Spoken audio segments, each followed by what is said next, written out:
Okay, Rangun, glad to connect again. It's always been a pleasure whenever we meet. Welcome to Inside the Club series. Thanks for accepting and doing this conversation with us. You've been building in this space for a very long time. I'm always fascinated by any kind of builder.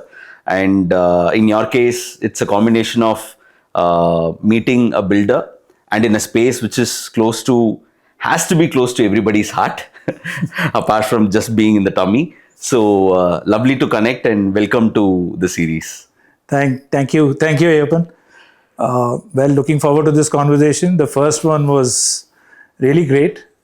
Probably for the first time, I found somebody so very keen to learn and so keen to know about what goes into safe food. Well, I think this could be a kind of continuation of that discussion that we had in your office. Yeah, lovely. So it'll be good to know a lot more about you. But before we get into that, let's start with something that you have noticed, something you have observed.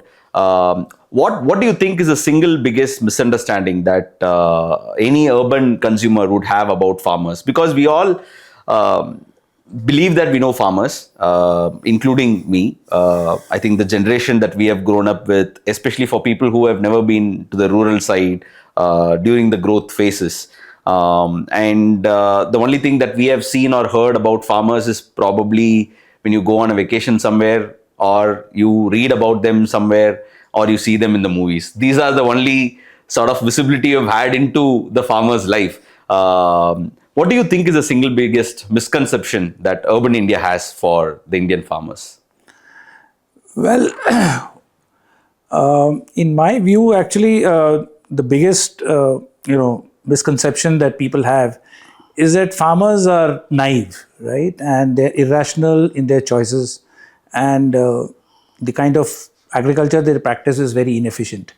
That is something which strikes you immediately whenever you are in conversation or are in a dialogue in the urban India, especially, and urban India of today.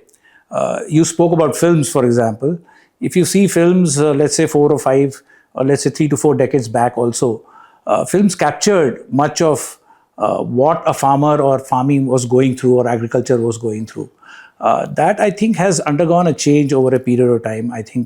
I don't see that kind of real this thing being captured by, let's say mainstream cinema.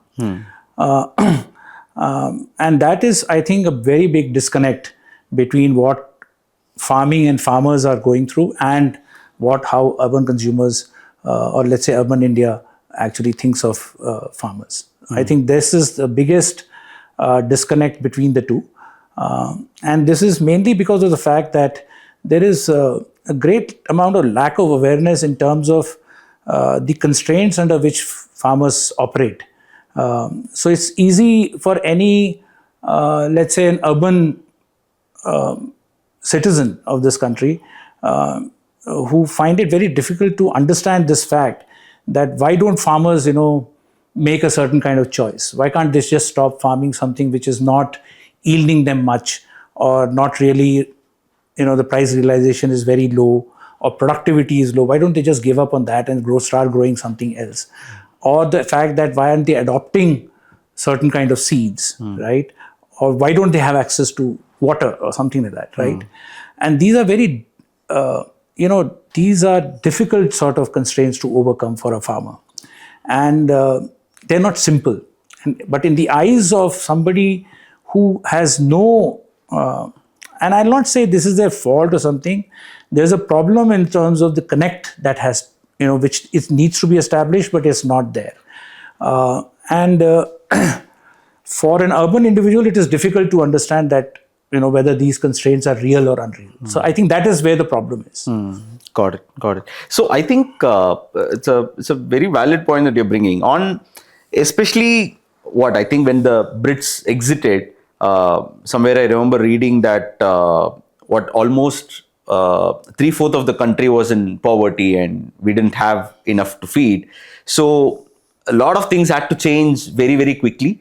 So of course, and hence the practices that had to be brought in to increase the productivity and cultivation would have been very different. Yeah. So the necessity also might have forced the farmers. So are they trying to come out of it, or they don't like bother about all of this so much? What goes into their thought process?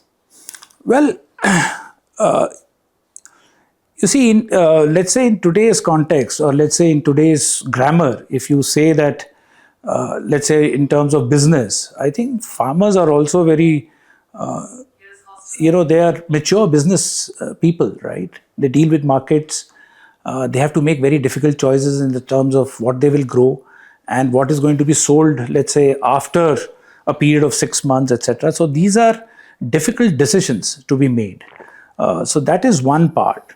And you spoke about, as a country as a whole, the kind of changes that we had to go through because, as you said, the country was poor and we didn't have enough to feed the population.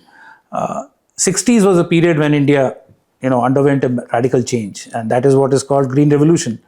And if you look at that strategy, you will find that it was basically about betting on the strong.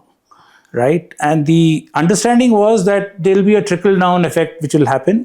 The strong areas of this country will feed the rest of the country, and slowly the rest of the country will also adopt similar technologies and strategy. And that unfortunately did not work. So you have these areas, you have these pockets of great increase in productivity, etc., and certain crops growing very fast. Let's say Green Revolution was restricted to, let's say, more or less to wheat, paddy and sugarcane, and some of these vegetables like potatoes, and the rest of the crops which India actually consumed were completely ignored under that technology. And it was all about the fact that the first thing is that our granaries should be full, right? And then we will worry about the rest of this thing. So it remained concentrated in Punjab, Haryana, and these kind of areas, and the rest of the country continued to be the way it was. And that has led to a certain situation today. So, we took almost about 3 to 4 decades to realize that there was something going wrong in the strategy that we have adopted. So we may have become self-sufficient in paddy and wheat, but in the rest of the crops that we consume, because we don't consume just paddy and wheat, right? We have become, more and more dependent on external sources. That was one part of the problem. The other problem was that this entire strategy was based on inputs and chemical inputs. So you had to have very high-yielding seeds, followed by an entire regime, which was about chemical fertilizers, pesticides, water. And this could not have been was not readily available everywhere. That was the number one problem. The second problem was, even in those areas where this could have been made accessible and was accessible, which are the Green Revolution areas, very soon over the few decades, you found that this was not working. So productivity stagnated, your soils got completely depleted because there was no addition of organic manure. There was organic manures, carbon started falling in the soils. And we started relying more and more on groundwater. So, and we started extracting more and more. So you had almost like aridification of land. Your alluvial soils or the best soils became arid and are now very difficult to bring them back. Salinity became a huge problem in India in the Green Revolution areas. So all these problems one had to kind of now you are having to deal with after so many years. So you have the problems of the Green Revolution areas, and the problems in the rest of the areas became much more acute because there was no attention paid to the crops that they were growing, these small farmers of India, and also to those lands. So everybody was in their own way trying somewhere or the other to ape Green Revolution technology in a haphazard sort of way. So areas which did not have water still started using more fertilizers and pesticides in the hope of getting more yields. They started using the kind of seeds without having access to fertilizers and pesticides. So all these problems came together, and the worst of all was that for a farmer who was able to manage in the sense of a subsistence farming also, right, through their land, found it difficult because now the risk element went up. So you started investing much more on land in the hope of getting a maximum yield. But as soon as there was a drop in yield, right, you fell into a debt trap. So there was this additional problem, and which in many cases led to dispossession of land, right? So the only asset that you had, you got dispossessed by that. So you had more pressure on cities because these people started migrating then, because the land was not yielding much. So you created another problem for yourself in the cities. So farming and agriculture not paying the kind of attention that it required, or the kind of strategy that India required, not being adopted, has led to many problems for this country. Got it. Yeah, no, thanks for explaining it in length. But I got you into the topic so soon. Yes. I think we'll take a step back and then No we'll talk problem. about you a little more. What made you to sort of get into this? When the first time I started using as a consumer Safe Harvest as a brand, the first thing I felt was like, what a perfect name, right? I mean, a brand being signified so beautifully. So the story behind you starting this 2 decades back, and how did you come up with the brand name? Well, you see, first of all, Safe Harvest is not a company which is can be associated only with me, right? So it was founded by 8 farmer organizations. One of the farmer organizations is, I'm a co-founder of that non-profit. And these 8 organizations came together who were actually already engaged in sustainable agriculture practices. They were working with farmers, right? So so there was this kind of sensitivity to the fact that there is something wrong in agriculture that is being practiced, the cultivation practices which are being followed across the country, not just in the green revolution areas or something like that, right? And there is some correction which is required, right? The farmers have to be given some kind of solutions and choices. Today, the only choice is to see to it that the land should yield more, right? That is the only kind of strategy which is being followed. And there are no other options available for the farmer. So that led to these 8 organizations coming together and getting into what is called non-pesticide management of agriculture.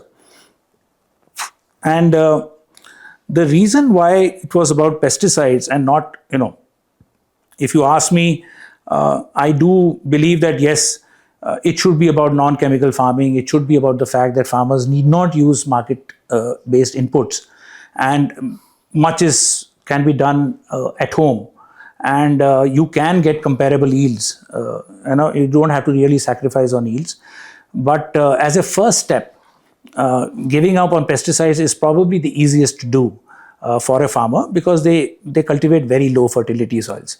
So if you take away chemical fertilizers also from their land, there would be a dip in productivity, definitely, and that would be kind of a disincentive for them to adopt sustainable agriculture practices.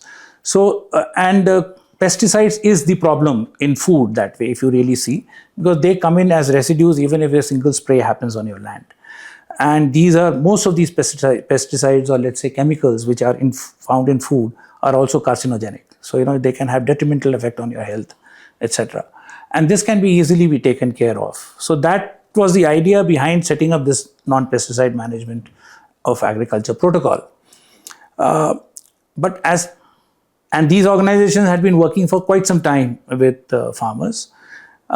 The demand actually came from these farmers. So when they saw the benefit of actually following a protocol which allowed them not to use synthetic pesticides at all, and still maintain their productivity and production on their land,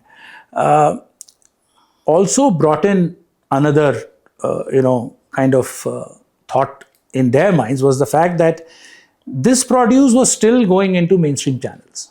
So there was no Safe Harvest at that time, right? And so there was a kind of a push from below for this group of 8, you can call them, that, we need a different identity to this produce. We are doing all this work on our field, and at the end of the season, we just go and sell it at the same place, at the same price, without any kind of identity being maintained, and get mixed up with mainstream produce, right? And that led to the birth of Safe Harvest. So, the 8 organizations got together, thought about it, and felt that yes, there is a need. So it's actually, let's say, a Safe Harvest is not so much of a market opportunity sort of player. It comes from the other end. It comes from the end where farmers need to be given a connect to organize markets and to organize retail markets. And that's how Safe Harvest was born. But my work actually, when you talked about my life and the fact that, so my life started 3.5 decades ago when I went to Madhya Pradesh from Delhi. And we were a group of friends, and I think we were quite crazy, I think, to believe that we could, to bring change, etc. And we wanted to use our education not just for doing jobs, and actually work with people in the field. And when we went to Madhya Pradesh, so you were always passionate about doing such things. I mean, is that how? Yeah, I it think was? so. Because. I'm talking when I was in my 20s, so and similarly for my other friends who were with me, I was fortunate to be one amongst 8. One amongst 10 friends of mine who decided to do this, and we chose Madhya Pradesh. We went to Madhya Pradesh, and soon we were in touch with other groups, and we were not the only crazy ones. There were other. You found other organizations already working, and we had luckily a large support group, and the group actually, and Baba, we came into contact with Baba Amte, who was our mentor, who gave the name to my organization, Samaj Pragati Sahyog, and he actually told us that you should work on solutions for people, right? And you should hear them. You should listen to them before you come up with your, agenda or, solutions that way. And you must work in tribal regions, because he said that tribals are like, those days the common terminology for India was third world, right? So he said, in this third world, tribals are fourth world, right? Even the third world is exploiting the fourth world, right? So he said, you must go into tribal regions and work. And so we did. So we went to tribal regions. And incidentally, many of my friends who went with me were very keen anyway to go. And so they got this extra push and this thing, and support from Baba. So we went into tribal Madhya Pradesh, and we decided to stay put, not be like our other organizations who are in cities. We went deep inside. My headquarters is in Bagli, which is a Tehsil headquarters in district Devas. And what we found during our interactions and, with people there, because we didn't know what we have to do. We were there, right? So when we started meeting people, we came up with this first, the fact that what could be the solution to your misery or your problems, right?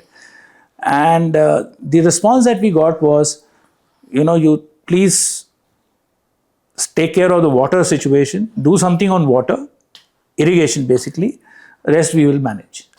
So we said, okay, if that is the case, and then we started looking around, and I'm not an engineer. So, and what we learned was that, yes, there is a great possibility. And these were areas with less than 20% irrigated, of the arable land. It was a very, miserable situation. So very quickly, actually, there were solutions again. There were solutions available, not applied. What is called watershed management, that is done. And basically, the thought behind watershed management is that there is rain for 3 months in a year in most of India, right? Not in the region from where you come. But most of India, arid regions, you get 90 days or 120 days of rain. And within those 120 days of the period of monsoon, you probably get rain for less than 60 days, right? And within those 60 days, you probably get rain for less than 60 hours, right? So it's so concentrated, right? So rain falls and it kind of disappears from your land. And for the rest of the season, you have to depend on other sources, and you lose your most valuable asset within that 120 days. So what do you do to that? So you stop that water, or let's say in the watershed terminology, you slow down the runoff, right? You basically, in my area, in my tribal region, people say that ये मेहमान आपके घर 120 दिन के लिए आया. It's like a guest, to your place for 120 days, right? So you want this guest to be there for 150 days. You want to lengthen the stay. So what do you do that, right? So you build some structures, you stop the flow, or you say you slow down the flow of water from from the streams, etc. And that is watershed management, right? So that is what we did, and that had dramatic results immediately. The groundwater levels went up. People started digging wells, and they found water where there was no water. In situ moisture went up, so their crops became better because there was more moisture for a longer period of time in their lands, even after there was no rain. But what followed along with that was, immediately after that, what we learned was the fact that people, when they have access, when you increase supply of something, right, demand also increases, right? And in this case, this demand is not very great. So in a normal parlance, it's a great thing that, demand is going up for something. But here, the problem was that as soon as demand for water started going up, demand for market inputs also started going up. People wanted to grow more and more on their land.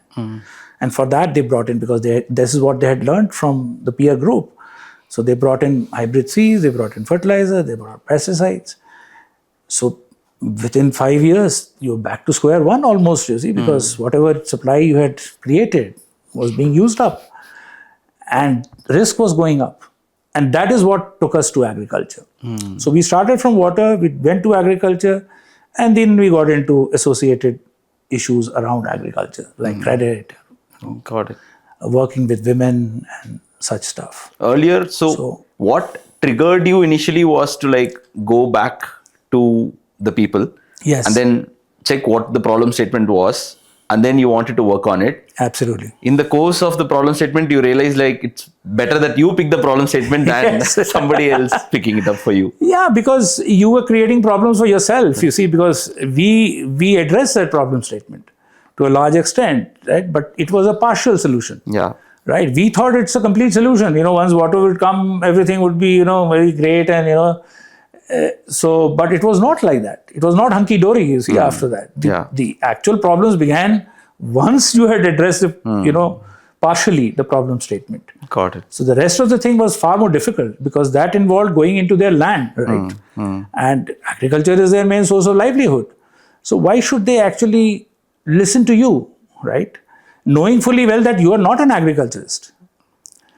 So, but the fact is that you were like an intermediary there, right?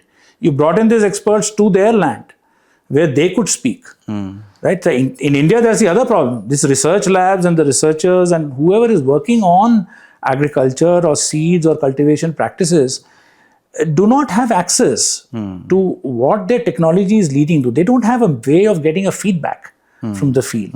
So there's no chance of improvement. So that is also a gap which was addressed at that time, right? And as soon as we got into it, the next step was that once they adopted these practices, what I'm talking about, that safe harvest thing came up through that. So that was also part of the problem statement. See, it was not on my mind to form safe harvest. We had gone to do something else. But then this was an issue. Market was it's a very big lever, and it was not working for those farmers. So you needed some trigger to make it work for them. Safe harvest was one of the ways that we found that it could. That itself may be partial or something like that, because we have not achieved some magical success or something like that. Probably that will take some more time, and maybe now that FirstClub is also there, who believes in similar sort of this thing, addressing in this sort of way the problem statement. I think we need partners and partners. Got it. Yeah. So you mentioned that basically the supply was getting created, but there was no market to sort of go and be sold there directly, and hence it got mixed with the regular produce. So people were not able to sort of differentiate like how this is better compared to the regular stuff that was available. Exactly. Right. So in spite of putting in that sort of an effort and the right input to create that produce, it was not going with the right objective that you would have ideally wanted. So Yes. that's what triggered the Yeah. brand Safe Yes. Harvest. So there was no identity to that produce, you see, because it was being grown without chemicals. It was grown without pesticides, right? It had its attributes, right? Which the farmer, you see, this is a classic syndrome, right? The farmer, the seller actually knows what the attributes are. The buyer does not, Yeah. right? And the buyer is completely cynical, right? So there is no way to bridge this gap, this information gap, right? I, as a producer, know this produce is better than anybody else's produce because it has these kind of advantages. It has no residues. It's completely safe. And by the way, there's another thing linked to this, is the fact that if you go to any farmer, right, not any farmer, but most of the farmers in India, you will find that farmers for their own household consumption would always reserve a patch which is different from what they grow for the market, for what is for the market. Oh. Right? And this is because they know what is going into the Wow. crop which is going into the market. Oh my God. And they don't want that to enter their kitchen. So as far as possible, they will do this. Right? They may not be able to do, let's say, for paddy or something like Yeah. that, because you can't separate out, etc. But most of the this thing, they will do that. Vegetables and fruits, definitely. Wow. So This is super surprising to hear. I've never yes, absolutely. thought like. You see, this is again comes from that disconnect. That farmers are naive, right? Farmers are irrational. Farmers are not naive. Farmers are not irrational. They know what is going on, right? But they're helpless, right? They know what is happening to their land because of all the things that they are kind of adding to it, right? But if you don't offer them a solution, right, what do?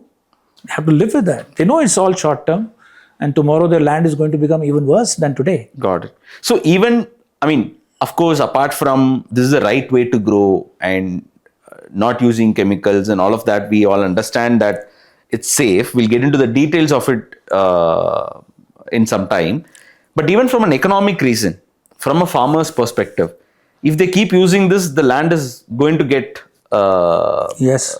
completely spoiled, right? And you're not going to grow anything on top of that. Yeah. So even just for economic reason, they should be stopping that. Absolutely. Absolutely.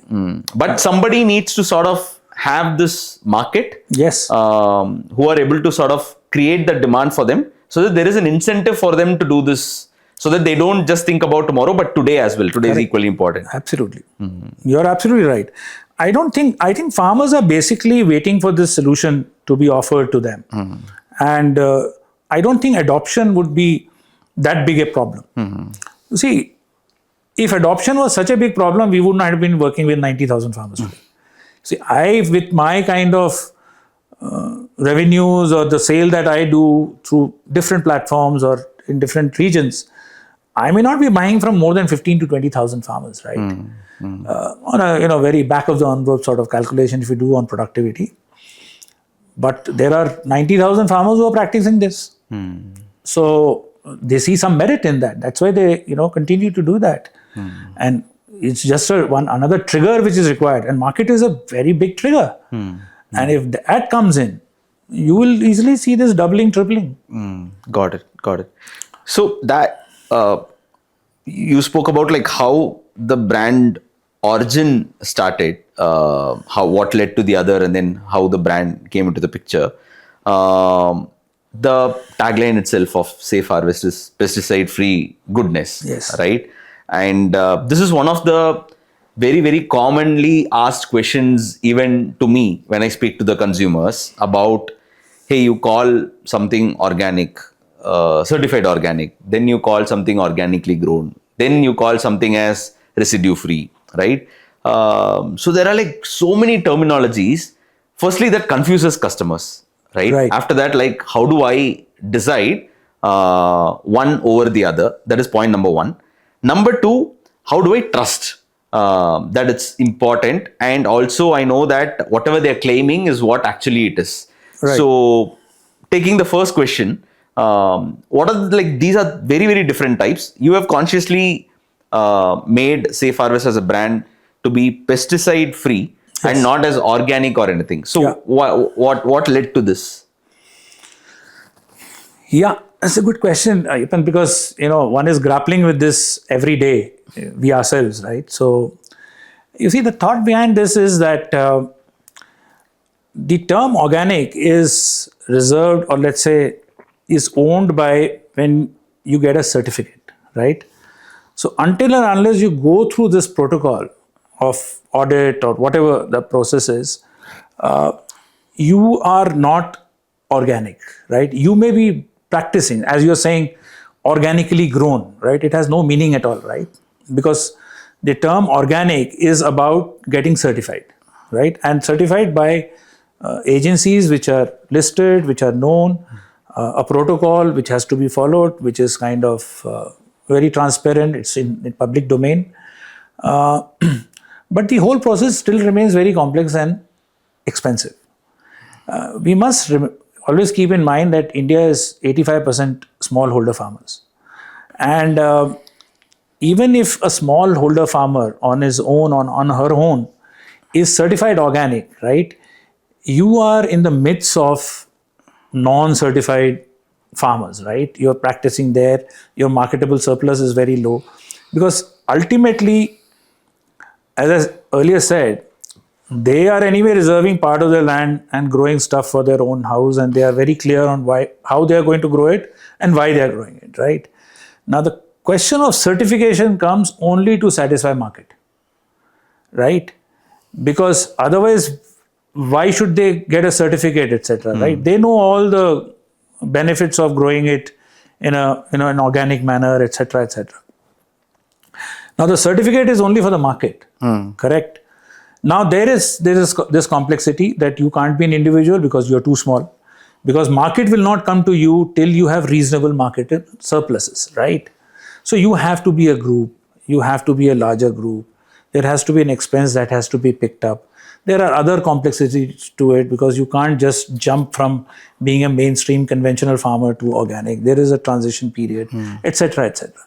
So there are a lot of these kind of complications. And at the end of it, the farmer is never sure that, one, whether he'll have access to markets, right?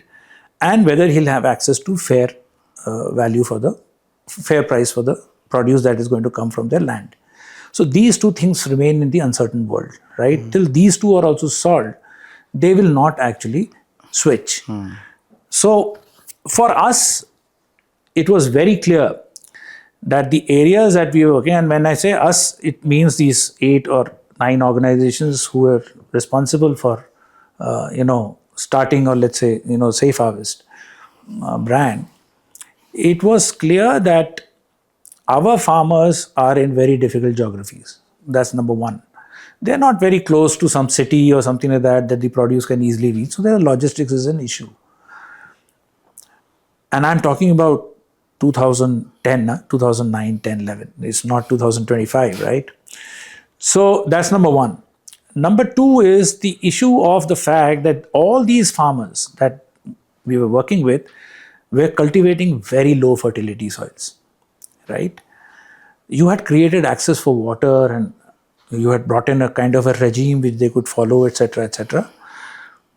So if you ask these farmers today to give up on everything, right, then you have to find a substitute, because the primary task of actually making farmers switch from, let's say, unsustainable farming methods to what in our eyes were sustainable farming methods would require solutions, right? So the first task is that in an unsustainable agricultivation practices method, they were getting a certain output, right? So the first, your minimum task that you have to achieve is that you have to match that output, correct? Even if you don't promise them more, etc. There has to be kind of a matching of that kind of productivity, right? So if my doubt is that as soon as they stop using a particular input, their output will fall, I know that is a disincentive. My farmers would not switch because this is their main source of livelihood. And if I go and impact that negatively, that too, then it is very difficult for the farmers to switch. So I need to kind of promise that and keep my promise. And as far as pesticides was concerned, we were very sure that this is the main criminal, the main evil. If they give up on this, there is no problem because there are other solutions available to kind of take care of the pests, and they will get comparable yields. And as far as the consumer is concerned, the consumer is also worried about residues in food, right? And chemical residues in food. If I take care of pesticide residues in food, I have taken care of the problem, right? Unless and until my food is coming from, let's say, really green revolution areas who have been practicing really resource intensive farming for very long, because heavy metals, which is because of chemical fertilizers, it takes place in food, comes into food as residues over a period of time. It's through accumulation, right? It is not through one spray or use or something like that. And farmers in my areas were anyway not using much, but they were still using it, right? So if I had taken care of pesticides, I had taken care of the problem of the farmers, I had taken care of problems of my consumers in urban areas, and I would have addressed more or less the problems of ecology also, right? So it was a kind of a win-win-win solution. And that is how we came to pesticide-free, right? The other thing that we brought, which, by the way, addresses the question of confusion, what you brought in, which we were kind of aware even at that time that we were probably doing a disservice that way, because organic was already recognized, conventional was recognized. Conventional was all about growing in whichever way, chemical, etc. Organic was associated, or let's say identified with the non-use of chemicals in for your production, etc. Now we were coming in with another logic, right? It is not as if we were for fertilizers. So that is a misconception that people have, that we are kind of confused sort of people who say yes to one part of it, no to another. This thing is not like that. Many of my farmers actually don't use any chemicals at all, right? But as a position, I can't take, because my thing is about certification. My problem is with the certification part, which my farmers cannot easily do that, right? If that part becomes easy, there is no harm in a farmer actually becoming organically certified, right? So there are two issues to that. Now, the third issue that we tried to address, by which nobody was doing, even in the, let's say, in the certified organic world at that time, was the fact that from day one we said, we will make testing mandatory, right? Lab tested, FSSAI lab accredited testing of our produce will be mandatory. Only then it will be called, or let's say labeled as pesticide free, when we get a residue free report from the lab, which is going to be a third party lab. So we started testing from day one. And this I'm talking about 2014, when nobody was talking about testing. It was not even in the protocol of organic certification, by the way. Certified organic was only about protocols. It was not about testing the produce. It was about land being certified, not the produce, right? So you assume that the produce is also, right? So that's where the difference comes between pesticide free and organic also. And that is what we have maintained. We have progressively, and in successive years, we tried to improve on this. One, we started testing. Second, we started testing batch wise. The second thing was that. The third was we started testing at the time of purchase, procurement, and then at the time of packaging also. So there were two levels of testing which started happening to the produce, to any kind of produce, right? And these reports, the lastly what we have done is that we have brought in a QR code on the pack itself today. And we are just saying that you click on the QR code, you will be taken to the report. So it was open access to the reports. It was batch wise, which is available to people. And we want to further build on this, just to kind of build more trust into this. Now, this is not about trying to, have some kind of, this is not something, a critique on other, processes being followed or other protocols being followed. I'm talking about the fact that somewhere we want to bring more and more trust amongst consumers, because until unless that happens, consistency in demand will not happen, and then that doesn't help my farmers. So we are only trying to address that. And to answer your question in another way is, when you're coming from the production side, right? As long as you're talking about safe cultivation practices, right? It's about let a million flowers bloom, right? We are trying to do something organic. This thing is also trying to do something. Somewhere or the other, we'll meet, correct? But for the consumer, I totally agree that there could be, we are leaving a lot of space for confusion, right? That who to believe, who not to believe, right? Our job as a brand, right, is to kind of take care of this mistrust, take care of this cynicism amongst consumers, right? That you're charging more, I don't know what actually you're true to your claim or no. So that is something that we are trying to address in our own way, and which we feel is extremely important, because until unless that happens, you will not be able to have consistent demand for your produce. So you're saying the pesticide-free is as safe as organic, if not better from a produce point of view, since here the produce is tested. Yes. Correct? Yeah. Got it. Now, I feel that about validity, basically. You see, you make a claim, you have to offer validity. Yeah. Right? So that is what, that's what everybody expects. Yeah. And that's what we're doing. Got it.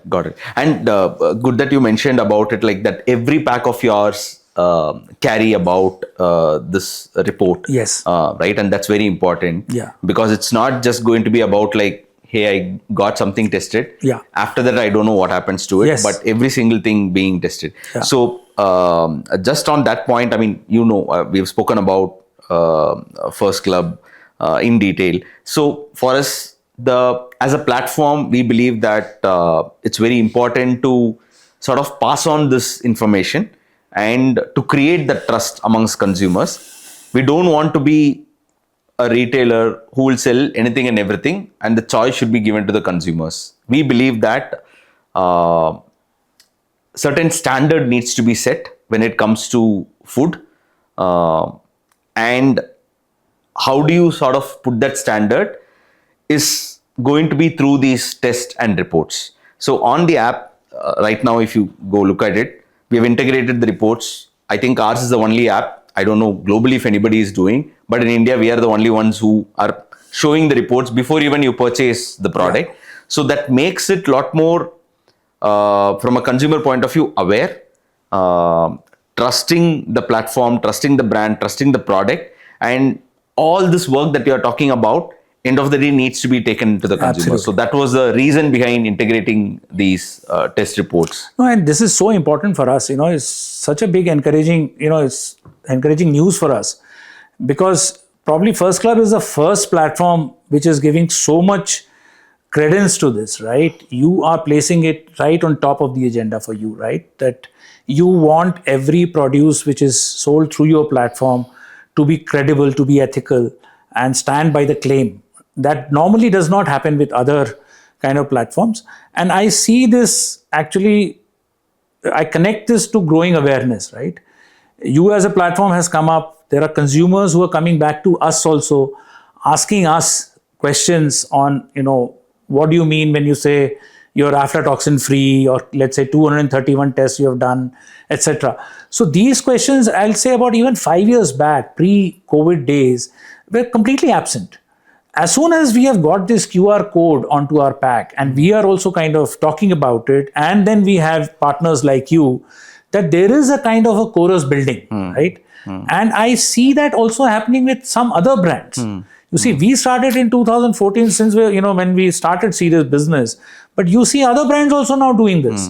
And that I feel is, a great this thing for satisfaction for us, that something which has started by a small non-entity like Safe Harvest is now being picked up by bigger brands also, and is becoming important, right? And as you go along and you make it more and more important, I'm sure this movement will grow. No, the moment one is like publishing a report and then saying that this particular brand is ready to give you that test report, Yes. the question that we are asked by the consumers is like, oh, you don't have XYZ brand. Does it mean that they didn't pass the Exactly. test? Yeah. Right? Yeah. And that's super important. That Yes. automatically puts a question Correct, on correct. everybody. Yeah, I think absolutely. the industry practice starts changing. The Yes. change could be from one brand, from Correct. one retailer, Yeah, yeah. but I think it will percolate across and it will make Sure, it important absolutely. for everybody. Yeah. So going back, I think what in 1990s is when this started overall, right? I think when you had to create the market for pesticides. So that happened in, let's say, 2009. Safe Harvest was born. Got it. We got into serious business around 2014-15. Got it. So that we took about 5 years. Yes, We to- can say this Wow. organizations, which were more or less only working with farmers, didn't know a damn thing about how to market and what to market. Got it. Right? Took some time before, kind of coming into Understood. and launching into the market. Got it. So in this 10, 11 year, the ecosystem or the channel and the distribution that you would have seen, you would have placed yourself in the mom and pop stores, the local kirana stores. You would Yes. have placed in large format retail stores. Then I think in this phase, e-commerce came in. Yep. Then quick commerce. Now there is a platform like ours who says that, yeah, I'm very clear that Yes. these are the only products we will sell. Correct. So from one extreme end of creating the market to one platform dedicated to sell such products. How do you see this journey? It's been, I'll say it's like a market maturing, right? So when we began, even at that time, let's say even if you divide India into, the 4 zones, South was considered to be more aware than the rest of the country in terms of, purchase of organic or let's say products grown without chemicals, etc. And Bangalore that way was a leader even in those days. I think in that respect the story remains more or less the same. But what I'll say is that yes, the rest of India has caught up that way, right? And that's thanks to, let's say, e-commerce. Because I don't think if this digital marketplace had not been there, it would have probably taken that much more time for it to kind of get across. So that has played its role, I'll say, in especially for this category. For the rest of the categories, they were anyway there, etc. They had their distribution channels. But a great service has been done by the online, whether you call it e-commerce, quick commerce, and now your platform. But I think that we have benefited a lot from that. And the other thing is that the social media also has kind of grown, which has given an opportunity to discuss these issues. So I think that goes hand in hand that way, online, because both are digital platforms. They both work in conjunction with each other that way. So there is some amount of familiarity of a person who comes onto online channels with social media platforms also. So they're looking at information on social media and then, very quickly looking for products online. I think that I see a change, because earlier, if you had to convey something or communicate, you didn't have this easy sort of access. Today, probably you can do a good job or a better job of doing that. You may not succeed immediately, but over a period of time, if you're consistent, yes, messaging probably, if it's done in a proper fashion, in a mature sort of way, I think you can reach out to many more consumers and prospective sort of consumers. I think that is a big change that I do see. And rest of India is catching up with the South. South is anyway growing. Bangalore is also growing in terms of awareness. Awareness has gone up post-COVID. So there was a kind of very big shift. So almost like transformational shift in terms of awareness amongst consumers. So Safe Harvest works with around 30 collectives, each collective having thousands of farmers associated with it. So how does this change collectively for all of them? Like, what has it enabled for them? Well, the first thing is that some of these collectives actually, when they started working with us, their membership base was quite small. So, and this relationship over these many years has helped them to kind of expand their base. Many more farmers have now joined in, and as said earlier, also market is a very big lever, right? And so that has actually helped these farmer organizations to expand their base, firmly establish themselves in their own regions. And then secondly, the fact is that our relationship with them is not transactional. It's kind of more like partnerships, right? We fulfill some of their requirements, they fulfill some of our requirements. So, and it is a kind of a relationship where even if you kind of in a season, for example, or some of your farmers are not able to follow the protocol fully, right, and you are delinquent and you deviate from this thing, it's more like a parent-child relationship, right?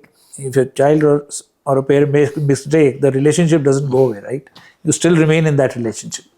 So it's like that. So you maintain that. You may not be buying from them in that particular year or something, but it's not as if you cut off from them. So that has given them a lot of some kind of confidence and to continue on that journey. The second thing is about these organizations is the fact that because of this partnership, we have always encouraged our partners or our FPOs to climb up the value chain. And that is a very, very difficult thing for many of these farmer organizations because of lack of capital, lack of risk appetite, etc., etc. So those are some distinct problems which we have been able to address because we have had a long journey with them. And you'll find that some of our partners who were supplying us with, let's say, a primary commodity like paddy, right, today supply us rice, right? So that's climbing up the value chain. They're able to hold inventory for us. We don't have to hold inventory and build up our costs. So it comes from them almost like on a JIT basis, right? Whenever we need it, they're able to interact with others. So relationship with us has helped them. So we are not into a contract farming model at all. So we don't hold them. They're not like bonded slaves or something like us, because of the fact that it's not something that I'm doing something great service or something. It's because of the fact that I'm not buying whatever they're producing today, right? So they need to have those other channels also available. And it's good that they're able to do that. So that's the second level of this thing, maturing of our relationship with them. And the third is that there is a requirement of working capital, right? There is a requirement of credit.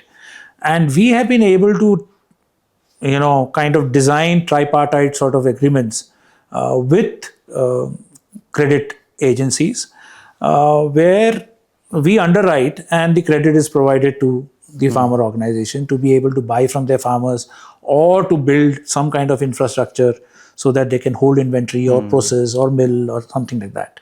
So I think that is a relationship which is an ongoing sort of work. And slowly I think this will grow even further.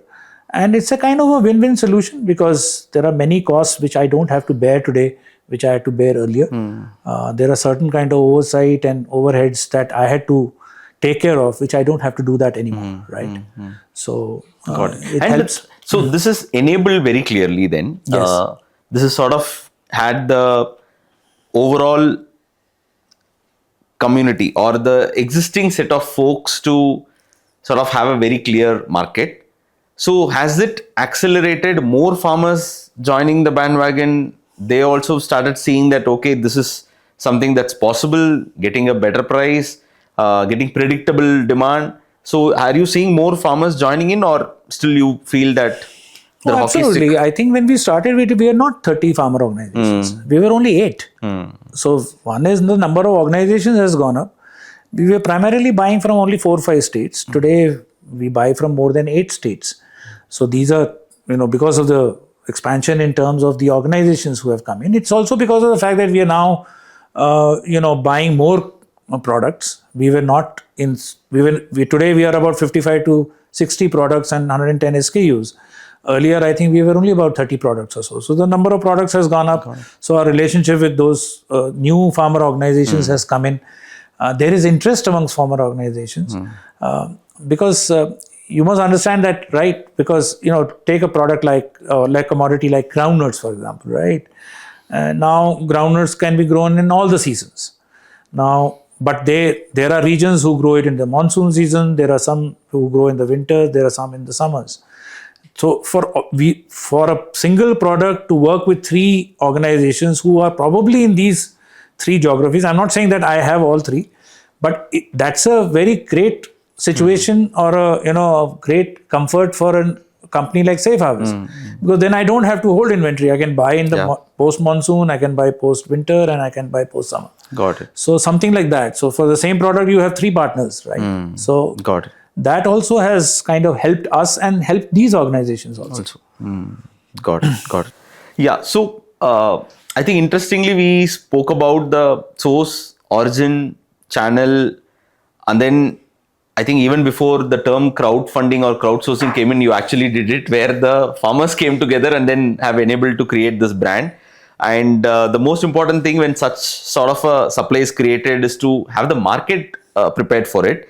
So now farmers understand that this is important and I need to grow it this way.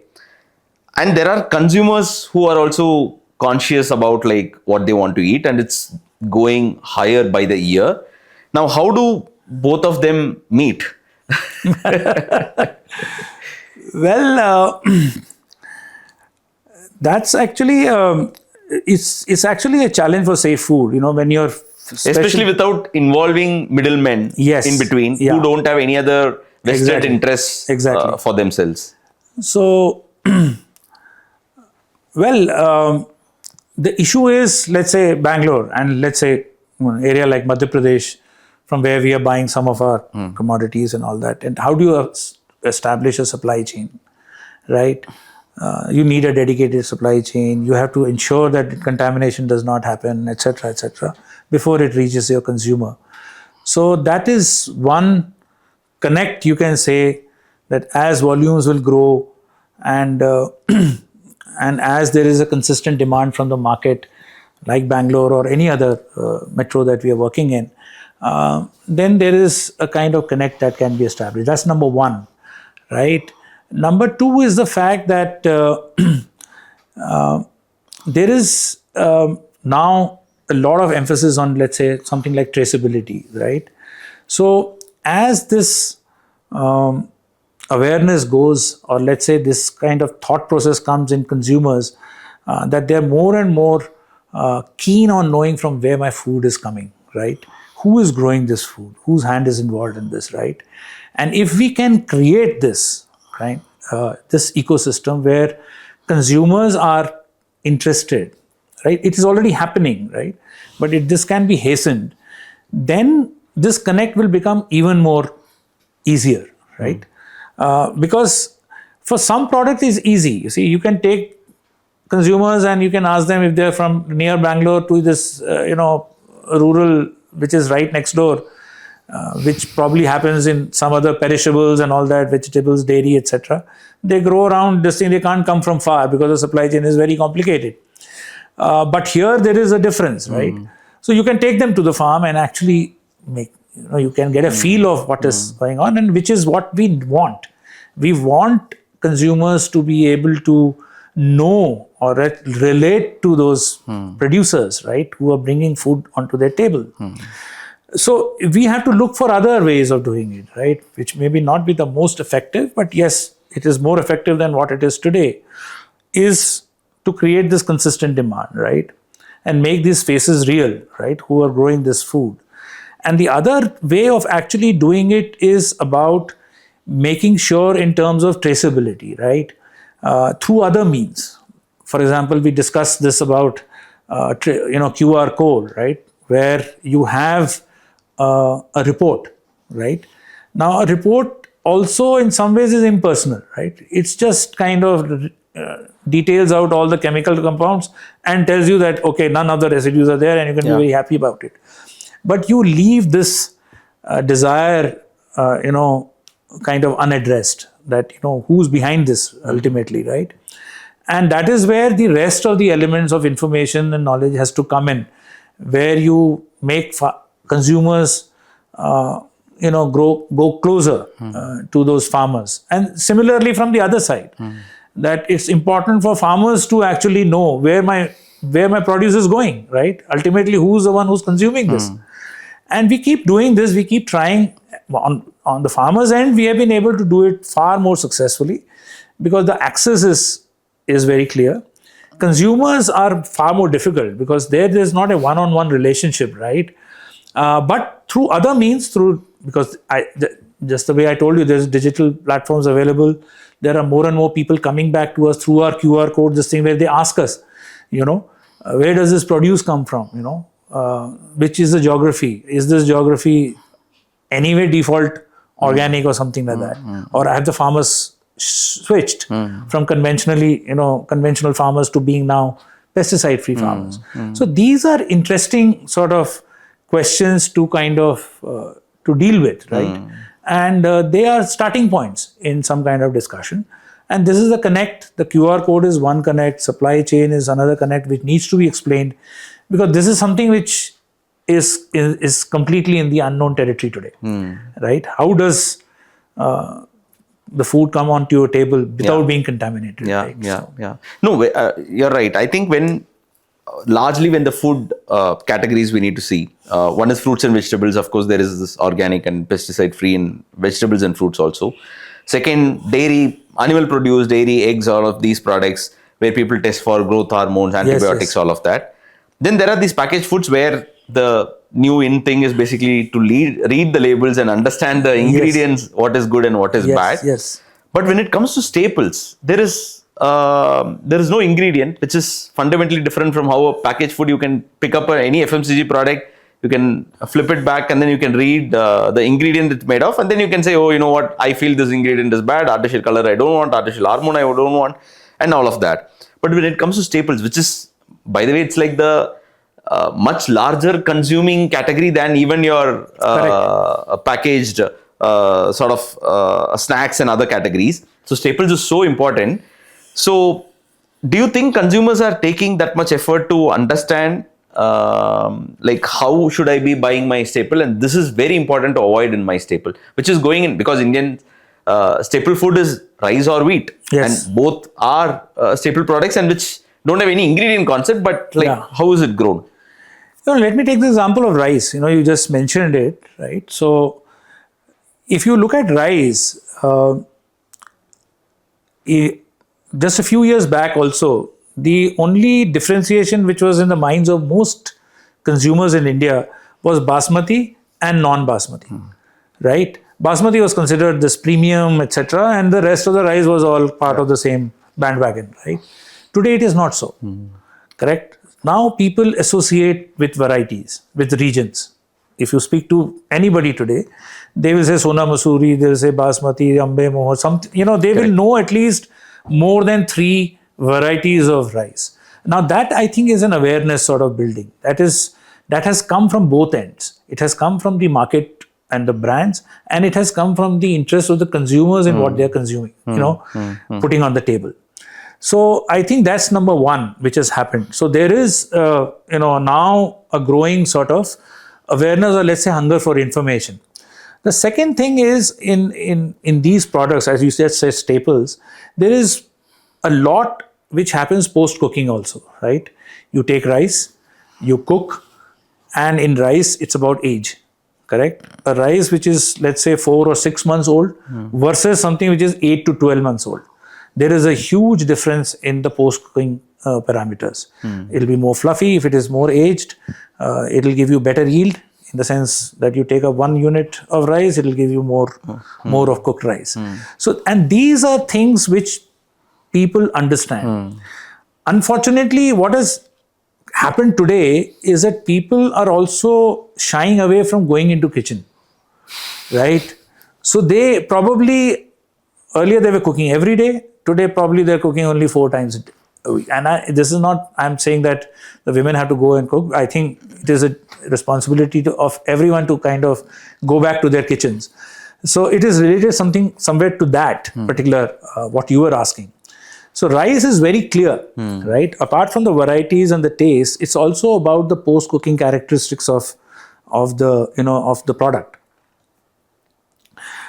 Secondly, it is about let's say if you take a product like groundnuts, for example, or anything like that.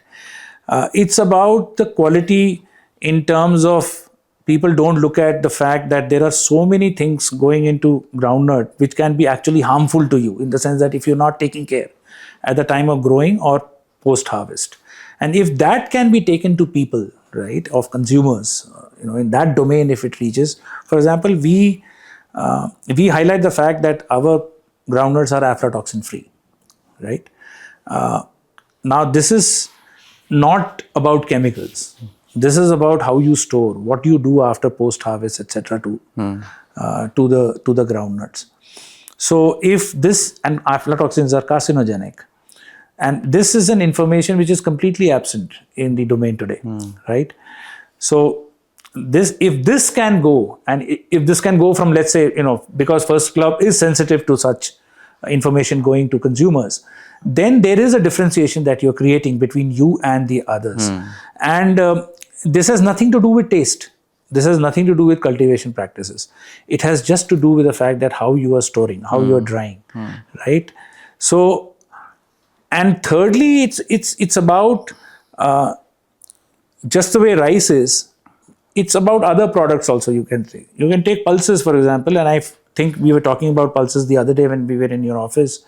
Is about India imports a lot of pulses today, right?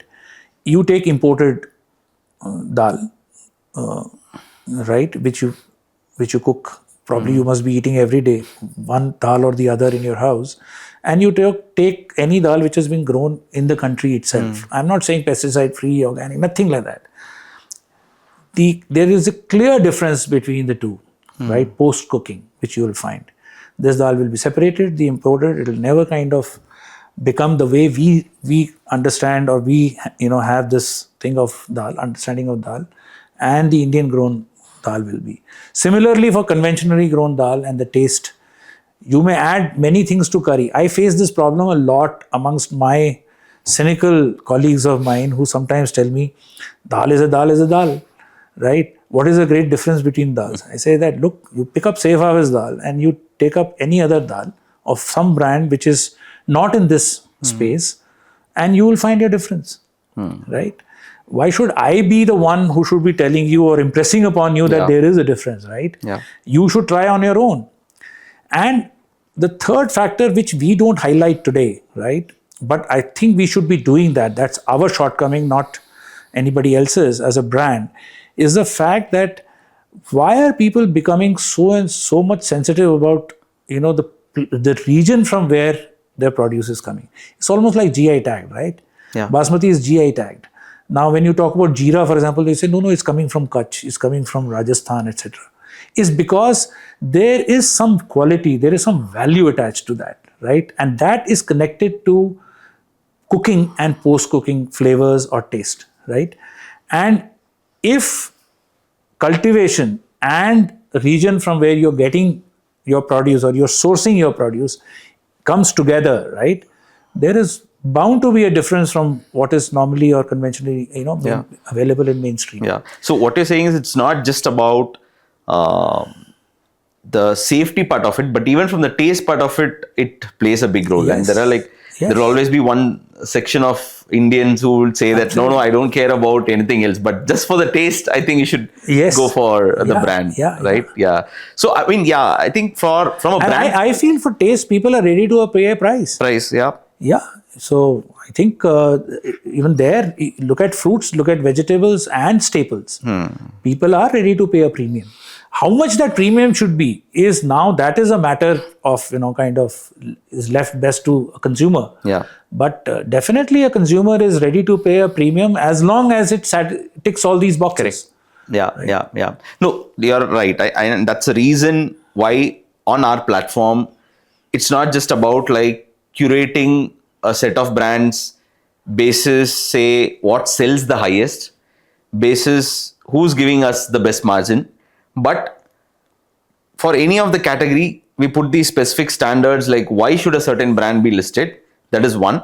Second, once that standard is set, only the top 3 brands of the respective categories with respect to all the quality parameters will get to be on the platform. Yeah. So because like we were discussing, you cannot put the burden on the consumer to go through hundreds of products when they're buying. Yes. When you throw more, they get confused. Correct. So we want to give a limited set, and here you're solving for quality, you're solving for safety, taste, and on top of it, the moment you work closely between us, I think you're directly working with farmers, we are working with you directly. This way, the better pricing also can be enabled to the consumers. Absolutely. So it doesn't have to be like, hey, it has to be super premium if you Correct. need to sort of move to such a good produce, but even at a good price, you'll be able to sort of afford.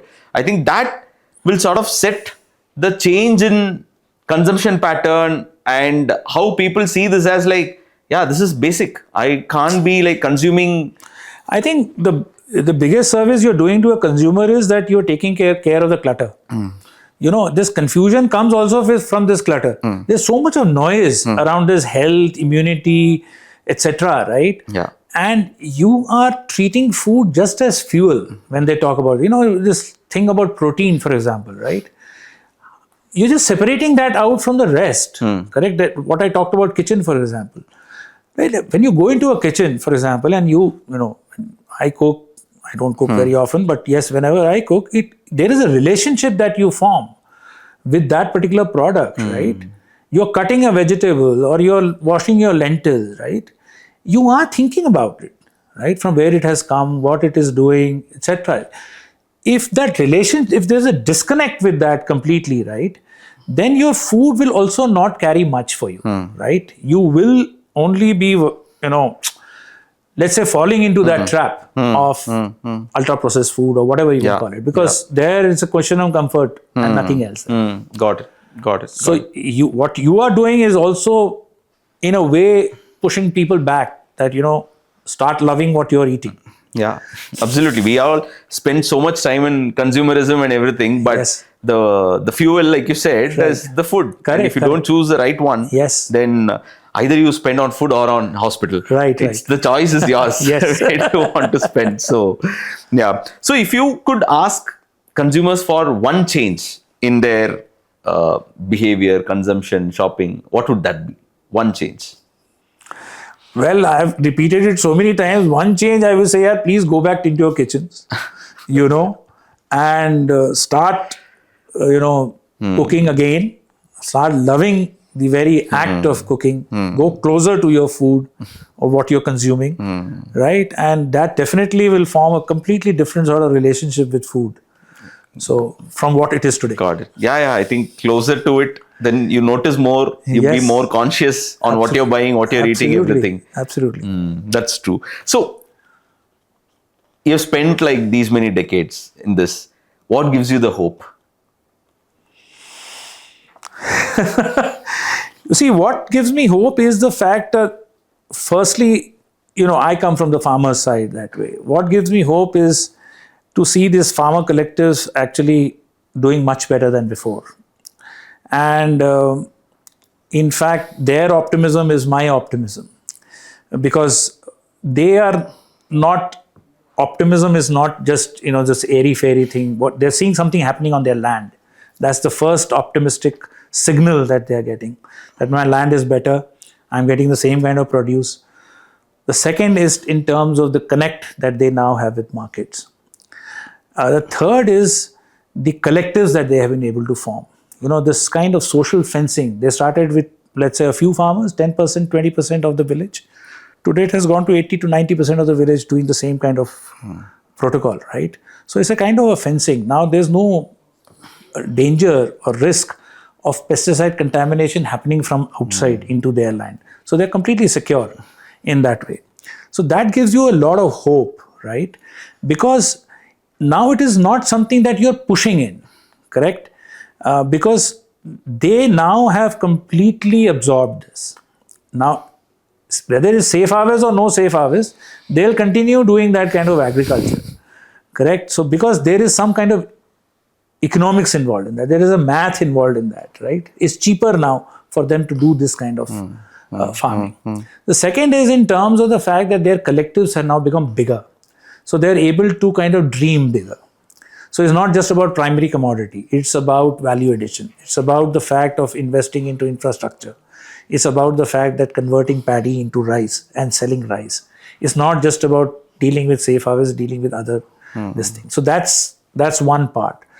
On the other side, also you find that there are more and more consumers now beginning to understand and beginning to engage with this question. They may not be buying safe harvest, or that is not what is important. The first thing is engagement.